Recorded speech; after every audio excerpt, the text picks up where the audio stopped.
Hello, Morning Star. Pastor Chris here. Grace and peace to you from God our Father and our Lord Jesus Christ. When I think about the gift of Morning Star Lutheran Church, I think of how proud I am and how so many of us are of our ministry here together. What a wonderful opportunity it is for us as we talk about stewardship and celebrate grace, to talk about all of the ways in which Morning Star is the light of Christ, really right here in the heart of Omaha, and the opportunities that we have to share. Whether it's our wonderful worship and the terrific music program that we have, whether it's our staff and our leadership here at Morning Star, our wonderful preschool that makes a difference in the lives of so many families and children here in the metro area. We have wonderful outreach that continues to have a lot of energy and a lot of forward momentum to sharing the light of Christ, whether it's Table Grace Cafe in downtown Omaha, or whether it's the Boys and Girls Club, Westside Club here in the District 66 area. We have a growing youth and faith formation ministry, and we're very proud about that. We're very proud about our stewardship here this season and lifting up all of the gifts that God has given us to share. We have so many opportunities in front of us to continue to do wonderful outreach, to continue to share that light with the world. And don't just take my word for it, but we've invited here today a few of our members to share some of their experiences with you and what our ministry means to them.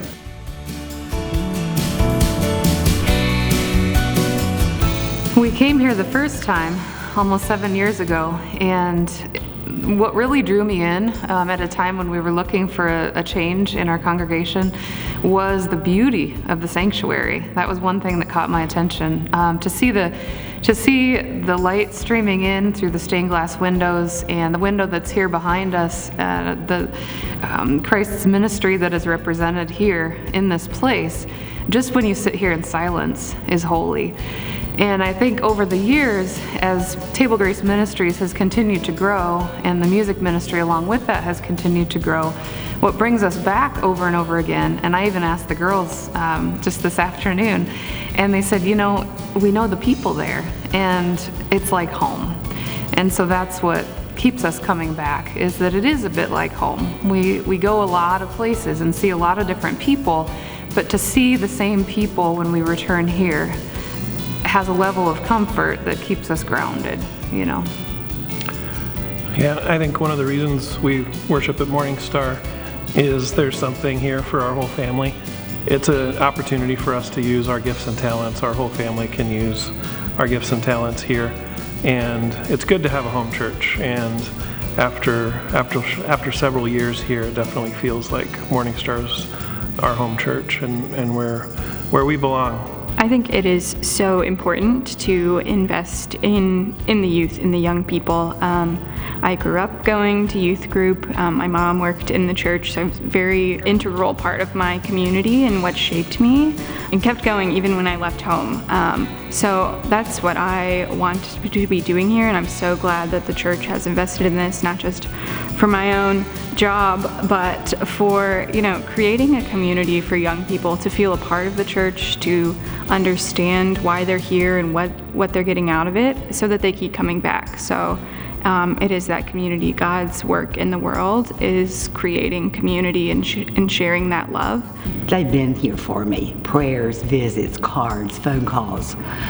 And what really the social time before and after worship, when we have those, so much encouragement and positive energy.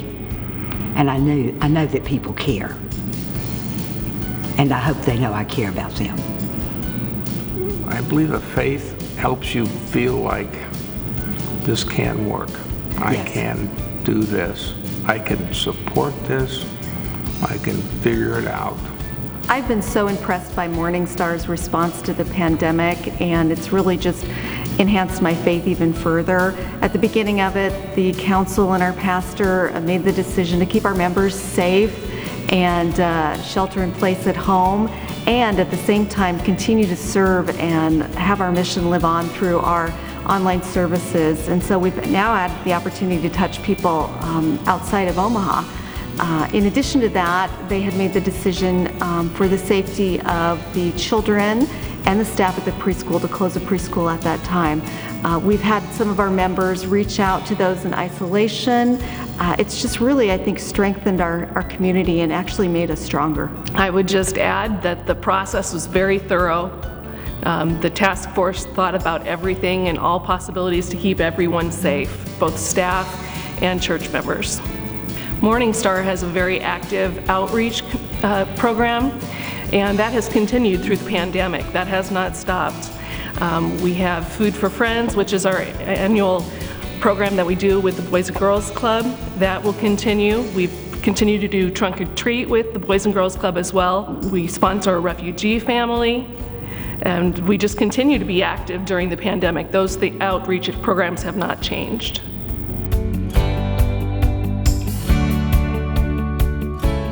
You know, we're called to give from our first fruits. We're called to give not out of the surplus of what we have, but first. And so when I'm thinking about stewardship and giving to Morning Star and giving to the community, you know, I think about it in a way of how can we give of ourselves, our gifts and our talents, and even inspiring others to give of their gifts and their talents. And yes, that definitely includes you know, funding and donations and all of that kind of stewardship of our financial resources. But I think that one of the things about resources is that as we give, they continue to multiply.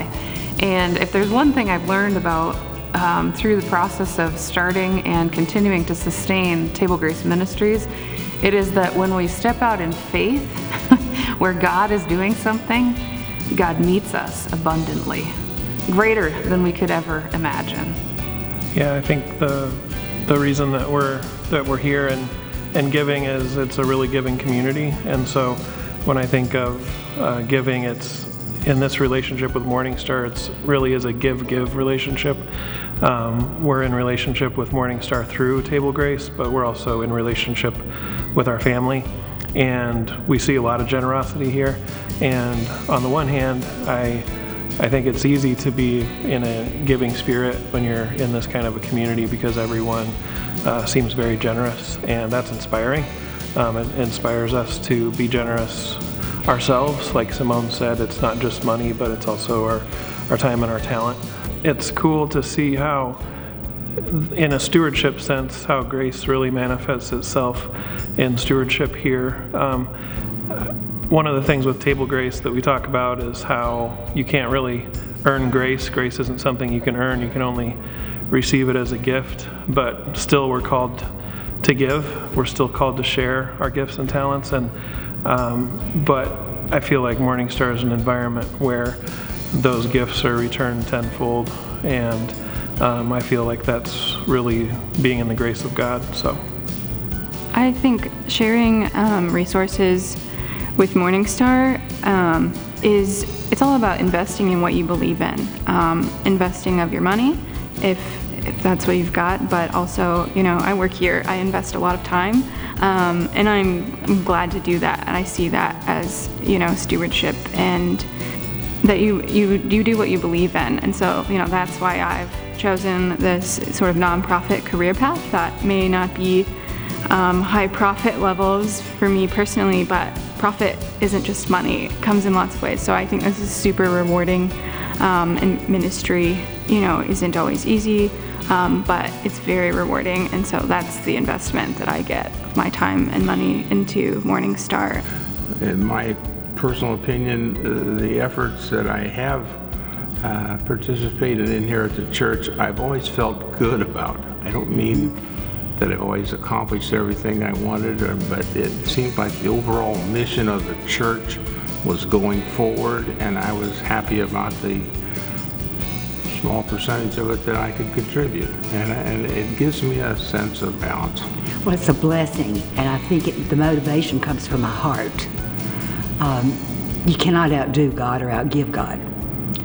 And I feel so much better when I'm here and when I'm helping somebody else, because that's what we're here for. We have an obligation and a duty, and it makes you feel so much better when you're working for others and not self. And I guess I would go for the word belong, because a sense of belonging, I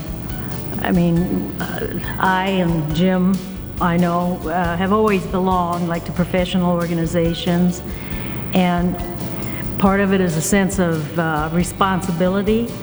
If you make commitments to an organization, you're going to give back.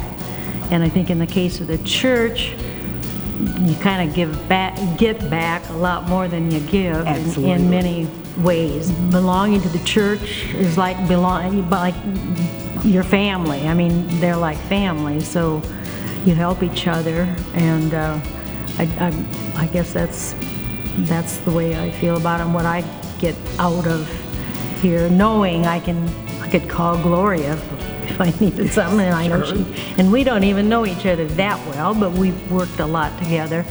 I think there's sometimes a hesitation to ask people to serve and to give of their time and their talent and their resources, but we really shouldn't be hesitant, because we're community, and it takes all of us by sharing our great talents and what God has blessed us with and what we have to offer to keep us vibrant and to really be able to continue to focus on bringing the light of Christ to all creation. Sometimes people need to be asked, and they appreciate being asked. They might not volunteer, but if they're asked to help, they're happy to help, and if they can't at that time, maybe they can help with another opportunity down the road.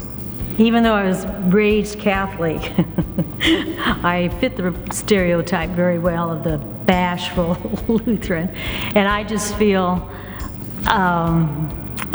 okay, I'm a teacher, an old educator, so to me, I can explain what we want, as a church or whatever, explain, but I'm not gonna go to you and say, now what are you gonna give, Jeff? I won't do that, but I'm willing to help in the background, but I am the typical. Well, I was raised Baptist, and so we're not bashful. And we were taught early on that you're saved to serve from a young age, and to me it has just been a growth. It's a continuation. And as Pastor said this morning, invitation. A lot of people want to do things, but they're not asked, and maybe they feel challenged when they're asked. But the invitation to help goes a long way rather than a request. I think in my case, I've learned from quite a bit of experience in church and other places that the better I know an individual, the easier it is for the ask. And I think once you know somebody just a little bit more than you thought you did, or that you did before, you find it's a lot easier to share things about the church and its needs than it is from just calling up somebody cold on the phone and saying, hey, I'm Jim McGill, I'm on the Stewardship Committee, and we're looking for everybody to pledge. I've done that, but I've never really felt like I was very good at it. We have to get to know them on a personal basis. Exactly. And that is important to establish that relationship. Exactly. We should all do a better job of that. And that would help our church, help them, and help us. Absolutely. We love you all. Yes, we do. We want to know everybody.